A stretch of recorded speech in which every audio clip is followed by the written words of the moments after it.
After the Christmas holidays, the main flow of macroeconomic news shifts to Asia. Meanwhile, the US dollar's prospects continue to look favorable. On the one hand, the US Federal Reserve is now expected to cut rates by just 0.5% for next year. Meanwhile, central banks of the eurozone, the United Kingdom, Japan, and Sweden plan to continue cutting their rates. In other words, currencies of the US dollar index may face significant depreciation risks. However, financial authorities base their decisions on a macroeconomic statistics, which could be surprising. Let's find out which reports will be released on December 26 and 27 and how they may affect the markets. You are watching Traders Calendar. For months, U.S. initial jobless claims have been the key macroeconomic report on Thursdays. This weekly indicator rose to prominence against the backdrop of the contradictory and after surprising monthly non-farm payrolls data. The U.S. labor market is under the Federal Reserve's jurisdiction. A strong labor market gives the Fed more freedom to maintain high rates, which in turn boosts the U.S. dollar. A decline in the jobless claims in the last week of December could provide additional support for the greenback. Oil prices may also rise if the U.S. Energy Information Administration report confirms further inventory declines. Forecasts indicate a drop of 1.6 million barrels, nearly double the previous week's figure. Meanwhile, crude oil is on the track of the annual decline amid expectations of abandoned production from the non-OPEC plus countries, including the United States, Canada, and Brazil.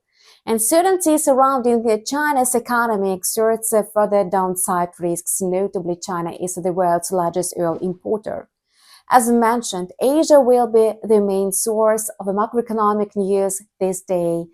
Japan is expected to issue key reports, which may provide mixed signals like much of the recent data.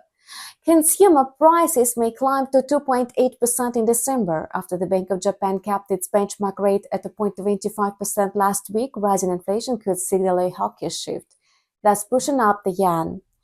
A rise in retail sales may also support the yen. Of November's figure came in 0.1% higher compared to the reading recorded in the one previous month. However, the yen's gains could be erased if the growth in industrial production slackens. A drop from 1.4 to 1.1% suggests that the sector is losing momentum.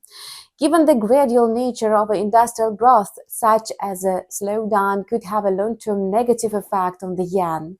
China's industrial slowdown is a notable example of economic deceleration this year.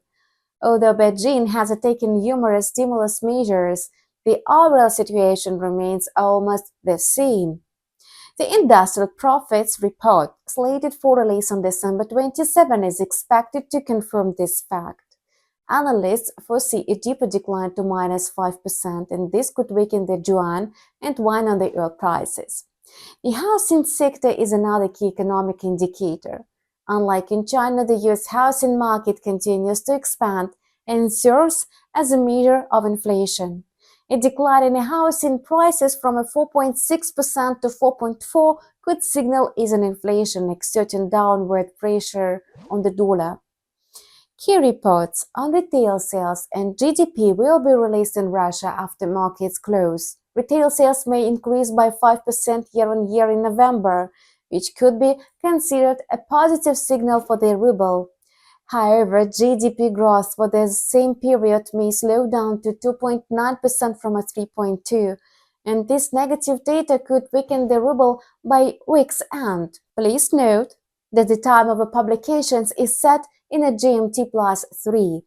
The next video review of Traders Calendar will be released on Friday, December 27. We wish you profitable trading and have a nice weekend. See you!